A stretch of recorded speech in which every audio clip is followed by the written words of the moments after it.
John Donne की अगली poem the sun rising.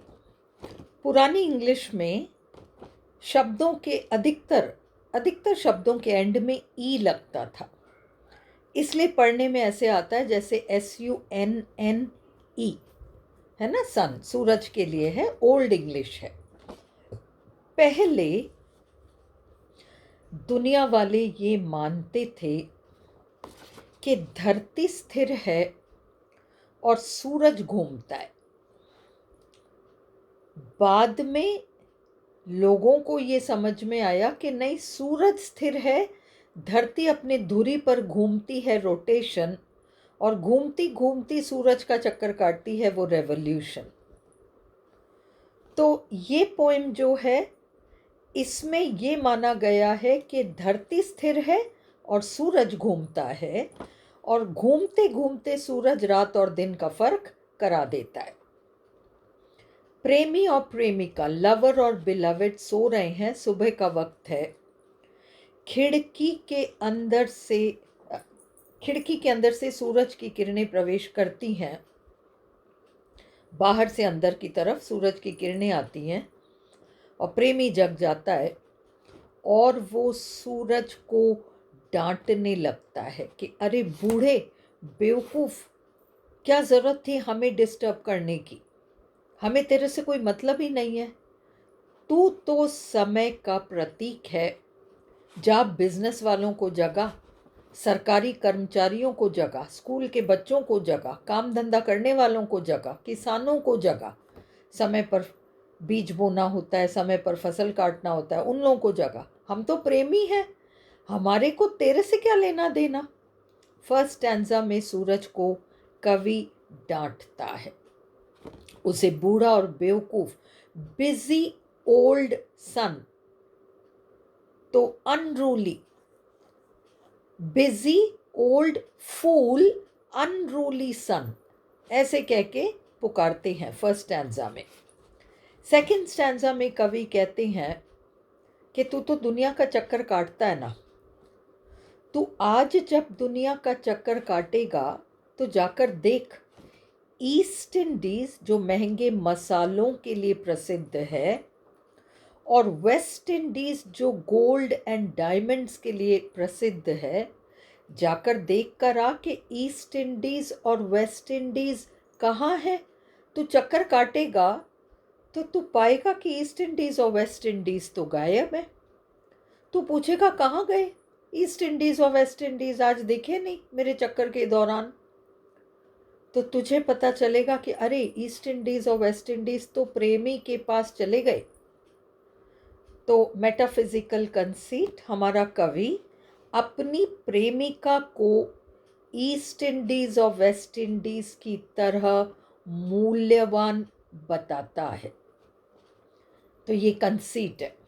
इस तरीके से सेकंड स्टैंजा और थर्ड स्टैंजा में कवि सूरज से कहते हैं कि तू तो बूढ़ा हो गया, क्या करेगा पूरी दुनिया का चक्कर काट के। ये मेरी दुनिया, मैं इसकी दुनिया, हम दोनों आपस में एक दुनिया है।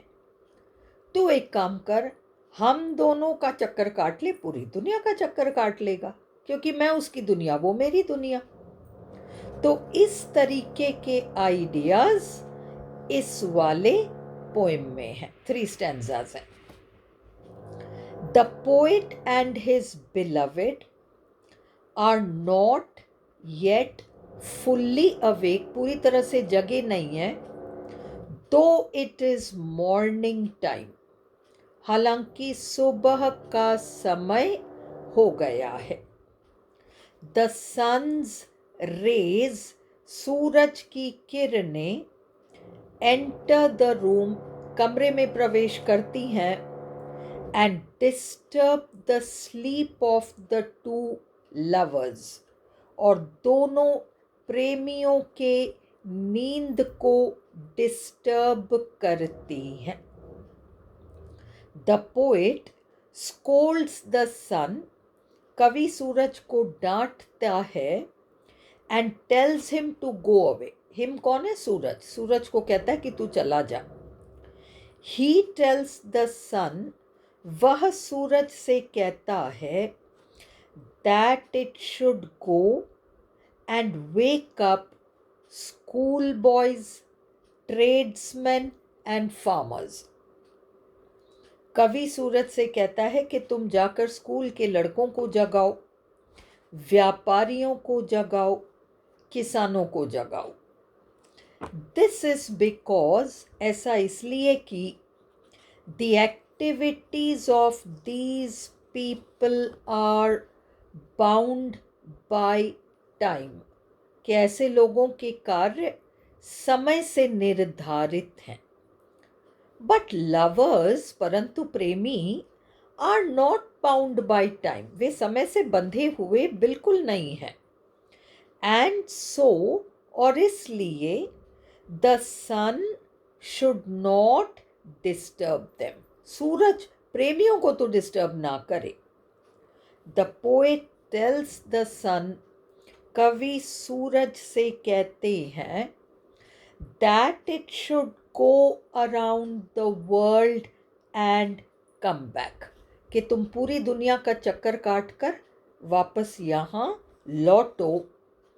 The sun should check, अपने भ्रमण के दौरान सूरज को चेक करना चाहिए, if the East Indies and West Indies are in their proper places or not, कि ईस्ट इंडीज और वेस्ट इंडीज अपने प्रॉपर जगह पर हैं या नहीं. द पोएट सेज, कवि कहते हैं, that the sun will find, कि सूरज ये पाएगा, that the East Indies and the West Indies are not in their usual places, कि ईस्ट इंडीज़ और वेस्ट इंडीज़ अपने अपने स्थान पर नहीं हैं, ऐसा सूरज पाएगा. दिस इज बिकॉज, ऐसा इसलिए कि they are stationed near the poet, कि वो स्थित हैं कवि के पास, यानी प्रेमिका ईस्ट इंडीज़ और वेस्ट इंडीज़ के बराबर मूल्यवान है कवि के लिए. The poet means to say, कवि ये कहना चाहते हैं, that his beloved, कि उनकी प्रेमिका, is equal to the East Indies and the West Indies, मेरी प्रेमिका मेरे लिए ईस्ट इंडीज और वेस्ट इंडीज के बराबर है. The poet considers himself very rich, कवि अपने आप को बहुत अमीर महसूस करता है, धनवान महसूस करता है, बिकॉज ही पोजेसेस हर, क्योंकि वह पोजेस करता है, वह रखता है अपनी प्रेमिका को. एक यहाँ पर पोजेस का मतलब मालिक होने के सेंस में है. This is a poem with beautiful metaphysical conceits, मतलब मेरी प्रेमिका मेरी है, मेरा हक है, अधिकार है उस पर. ये एक सुंदर कविता है जिसमें मेटाफिजिकल कंसीट्स बहुत सारे हैं. The poet has ended the poem, कवि ने पोएम को खत्म किया है, बाय टेलिंग द सन, सूरज को ये कहकर, that it should go round him and his beloved, कि तुम तो मेरे और मेरी प्रेमिका के आसपास चक्कर काट लो. In doing so, ऐसा करके, the sun will go round the whole world, सूरज एक तरीके से पूरी दुनिया का ही चक्कर काट लेगा, because they are each other's world, क्योंकि प्रेमी प्रेमिका की दुनिया है, प्रेमिका प्रेमी की दुनिया है, दोनों मिलकर एक अलग दुनिया का निर्माण करते हैं.